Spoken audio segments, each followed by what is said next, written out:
les voy a plantear los procedimientos formularios y los procedimientos especiales. Los procedimientos formularios, esta nace debido a la expansión del Imperio Romano y la relación que existía con los extranjeros, que eran más frecuentes, y esto vuelve inevitable los juicios, y nace el protector peregrino, que este ayudaba a los litigantes a redactar un pequeño texto llamado fórmula. Este documento era sellado por las partes y los testigos en facit in iure y luego se abría en la facit apud iudicem. Las fórmulas se constan de dos clases: partes ordinarias, que está estructurado en intentium. Este es la hipótesis afirmada por el demandante. Demonstratium, que es la causa por la cual se reclama. Condenatium, la facultad que se le da al juez de absolver o condenar. Adiucatium, que es la facultad que se le da al juez para atribuir la cuota que corresponde dividir. Y las partes extraordinarias, que está estructurado en exequium, que es la forma de pago de la defensa que conduce a la absolución. La praesticacium, que es la que se antepone para evitar un juicio inconducente. Replicatium es todo aquel que introduce el demandante para desvirtuar lo que se ha incluido en la exequium y, si es aprobada, obtener la condena del demandado. Y duplicatium, que es la que introduce el demandante para desvirtuar lo que se ha incluido en replicatium y, si es aprobada, llegan a una absolución. Los procedimientos especiales. Estos están divididos en procedimiento de la latitancia, que es la que se encuentra escondido a los fines de evitar una demanda. Están los contumaz, que es la que no obedece reglas del procedimiento. El procedimiento arbitral es un acuerdo entre las partes donde se llama a un tercero para que decidiera el asunto sin entrar en el procedimiento ordinal. Y el procedimiento episcopal, que es la audiencia de los obispos donde los cristianos acudían para resolver sus conflictos. Protección jurídica extraprocesal. En la Roma clásica, el pretor gozaba de facultad general de imperium, pero también ostentaba la facultad específica de administrar la justicia. En esta Roma fueron adoptados los llamados remedios complementarios, que son recursos con los que el magistrado cuenta para agilizar la administración de justicia o para obtener resultados útiles más allá de los límites precisos de las acciones. Estos remedios son variados y logran sorprender por su elaborada técnica de creación y por el gran sentido práctico y equitativo de quienes le dieron vida en aquel momento y los aplicaron en casos concretos. En general, tales remedios aseguraban la protección de situaciones que en aquel momento no poseían tal protección, mediante acciones civiles o pretorias. Igual facilitaban la actuación dentro de un proceso actual o futuro. Estos remedios, recursos complementarios de protección jurídica extraprocesal, fueron clasificados. Ellos tuvieron varios nombres. Estaban los interdictos, las estipulaciones pretorianas, restituciones por entero y la puesta en posesión de los bienes. A continuación vamos a irlo explicando. Los interdictos fueron órdenes de carácter urgente dadas por el magistrado a un ciudadano tendiente a lograr una exhibición, una restitución o una prohibición de carácter provisoria para proteger una situación de manera inmediata. Su procedimiento era, bueno, si en este caso quien recibe la orden urgente obedecía, ahí terminaba el problema, porque era algo para arreglar una situación de manera inmediata. Pero en caso contrario, debía iniciarse un juicio verdadero para determinar si la desobediencia es justificada o no. Bueno, tenemos varias clases de interdictos. Los romanistas suelen clasificar los interdictos desde dos puntos de vista: uno atendiendo el contenido de la orden del pretor, otro atendiendo el número de partes a quienes van dirigidos. Y tenemos los interdictos prohibitorios, destinados a impedir que alguien realice actos perturbatorios en el goce pacífico de una cosa por otro. Están los restitutivos, aquellos que disponen la restitución de una cosa al solicitante o el restablecimiento de una situación en su estado original. Los exhibitorios son aquellos por los cuales el pretor ordena la exhibición de personas o cosas determinadas para establecer la prueba alguna de situación especial. Según el número de posición de los intervinientes en los interdictos, también eran clasificados en simples y dobles. Simples cuando el mandato va dirigido a una sola persona, y los dobles cuando la orden se dirige a ambos intervinientes, de manera que cada uno está en igual posición y tiene los mismos derechos de cumplir o no cumplir. Las estipulaciones pretorianas son aquellas impuestas por el pretor con el fin de extender la protección del derecho civil a aquellas situaciones de hecho que merecían de la por justicia no la tenían.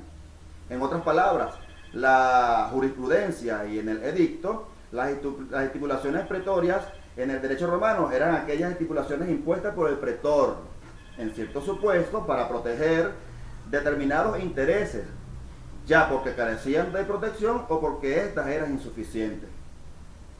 Estas estipulaciones, bueno, también hay varias, se clasifican en las estipulaciones voluntarias, cuando al árbitro de las partes libremente lo hacía, vienen con varios fines. Primeramente, asegurar la comparecencia, como sucedía en el vadimonio, cuando tenemos un fiador. Esto tenía por objeto impedir también que se perturbara a alguna persona que estaba ejerciendo su derecho. Las estipulaciones pretorias se celebran ante el pretor y se caracterizan por el texto de la estipulación que propone el pretor. Y las estipulaciones judiciales son aquellas que se celebraban ante el juez por instrucciones del magistrado. Las restituciones por entero o por completo son medidas jurídicas consistentes en la cancelación plena de los efectos o consecuencias de un hecho o negocio jurídico, restableciendo la cosa o situación en su estado anterior, como si no hubiese ocurrido ningún hecho, ningún negocio jurídico. En la esfera del derecho procesal romano constituye una de las medidas que tiene a su alcance el magistrado para solucionar una cuestión en virtud de su imperio, de su facultad, de sus cualidades, que no era otra cosa que el de restablecer la situación jurídica preexistente, como si el acto o negocio no hubiese existido. La puesta en posesión de bienes son órdenes por las que el pretor autoriza a una persona para que tome posesión de bienes de otra. En otras palabras, y empleando el derecho moderno, lo identificamos como el embargo, que tiene por objeto la toma de posesión de un bien singular o un conjunto de ellos fundado en diversas causas que contemple el edicto, a quien corresponda su concesión. En todas sus modalidades, el beneficiario del decreto de embargo queda investido de facultades de administración y custodia de los embargados. Entre sus clases se pueden dar la missio in bona sobre la totalidad del patrimonio o missio in rem sobre bienes concretos. Desde otro ángulo pueden ser edictales anunciadas en el edicto del pretor o también otorgadas por decreto. Continuando con nuestra exposición, me corresponde desarrollar lo que es los siguientes puntos: la cognitio extra ordinem, denominación, orígenes y caracteres, momentos de la tramitación procesal y la litis contestatis. Importante ampliar un poco sobre lo que significa la cognitio, su definición en el derecho romano: poder con que se hallaba investido un magistrado o pretor, en virtud del cual estaba facultado para intervenir en asuntos o materia que podían vincularse, aunque no necesariamente con el aspecto procesal de un litigio o caso. Así, por ejemplo, cuando el pretor o magistrado acuerda una misión possedione y ordena que alguien preste una caución a favor de un tercero. La cognitio extra ordinem, en su denominación, la cognitio extra ordinem o procedimiento extraordinario, es en el derecho procesal romano el broche de oro, pues, en el cual cambia definitivamente la estructura procesal, asemejándolo a nuestro procedimiento actual. La cognitio extra ordinem es un procedimiento que surge con Octavio en la época del Principado, en un primer momento para cuestiones puntuales de derecho de familia y derecho de sucesiones, conviviendo durante los primeros siglos con el procedimiento formulario. Sin embargo, progresivamente irá adquiriendo al mismo protagonismo con la figura del príncipe o primer ciudadano. De ahí que la evolución histórica nos muestre cómo se consolidó como único procedimiento judicial romano, ya que el procedimiento formulario había casi desaparecido cuando fue suprimido oficialmente para el año 342 antes, por una constitución de Constancio y Clemente, antes de Cristo. Los caracteres de la cognitio extraordinaria es un procedimiento que se desarrolla en una única fase, es decir, ante un magistrado que al mismo tiempo actúa también de juez. Se unifica en este procedimiento la jurisdicción civil y penal. Tercero, desaparece la fórmula y la actio y la exectio. Pierden su significado original para convertirse en formas para pedir protección jurídica mediante el escrito de demanda en donde debe incluir las pruebas que quiera hacer valer. Las sentencias pueden ser pugnadas mediante un recurso de apelación ante un superior jerárquico. Desarrollo de la cognitio extraordinaria, o los momentos, pues, o sus momentos. Aquí podemos citar, en primer lugar, bueno, la citación. Reviste un carácter semioficial, ya que puede ser o un acto privado, denunciativo, invitando de forma oral o escrita al demandante al demandado para que actúe ante el tribunal, o bien mediante una orden judicial o por medio de un edicto evocativo, cuando el demandado se encuentra en paradero desconocido. Si no acude el demandado, bueno, podemos decir que es la declaración de rebeldía o contumacia, es decir, el procedimiento continúa con la ausencia del contumaz hasta la sentencia. Presentar la demanda con todas las pruebas y dar traslado al demandado.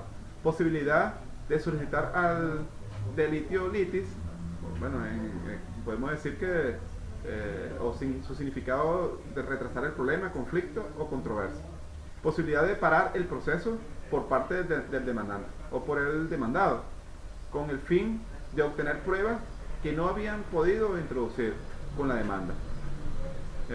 En la época de Marco Aurelio estableció que solo se podía solicitar una vez y en cuanto al tiempo que podía durar la interrupción, estableciendo los límites temporales entre 3, 6 y 9 meses, según la prueba a conseguir que se encontrara, y por supuesto que se encontrara en el mismo lugar de donde se celebrara el proceso. Comparecencia ante el magistrado o juez. Alegaciones de las partes, narratio, demandante, contradictio, que es el demandado. En relación al tema de la litis contestatio, en el latín significa acredita solo la situación de litis dependencia. Nosotros hoy en día le llamamos al debido proceso, es decir, la denuncia, la citación, prueba y sentencia.